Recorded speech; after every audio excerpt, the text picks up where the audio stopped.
এই পৃথিবীতে কত সুন্দর সুন্দর মুখ, কিন্তু কোনটা মুখ আর কোনটা মুখোশ চেনাটাই বড় কঠিন।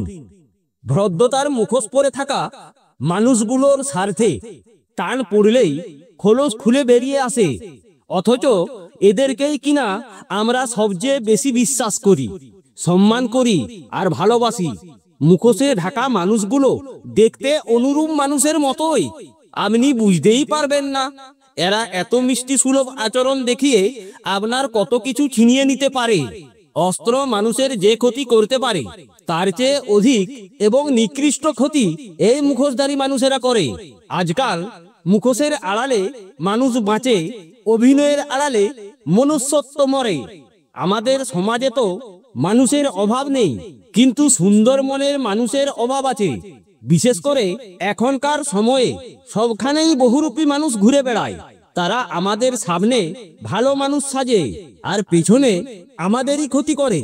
এই মানুষগুলোর অনেক রূপ, মানুষ চিনতে তাই কষ্ট খুব। যারা চিনতে পারে তারা সাবধানে চলে, আর যারা বুঝতে পারে না তারা তাদের উপর বিশ্বাস করে আর ঠকে যায়। আমি বহুরূপী মানুষ খুব সহজে চিনে নিতে পারি। তারা ক্ষণে ক্ষণে ভোল পাল্টায়। এখনই যে কথা বলছে পরক্ষণেই সেই কথার উল্টো কিছু বলতে শুরু করে দেয়।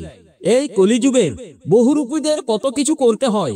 রূপ বদল করতে গিয়ে কত অলংকার, রং ইত্যাদি লাগিয়ে নিজের স্বার্থ সিদ্ধির জন্য ঘন্টার পর ঘন্টা সোশ্যাল প্ল্যাটফর্মে তারা যে কিভাবে বসে থাকতে পারে তাদের ধৈর্যের প্রশংসা না করে পারা যায় না। সুতরাং সরল মনের সমস্ত মানুষের কাছে আমি বলতে চাই, আপনারা এই মুখোশধারীদের কাছে খুব সাবধানে থাকবেন, না হলে আপনার বিপদও অনিবার্য, কেউ আটকাতে পারবে না। খুব সাবধানে পা ফেলবেন আপনারা।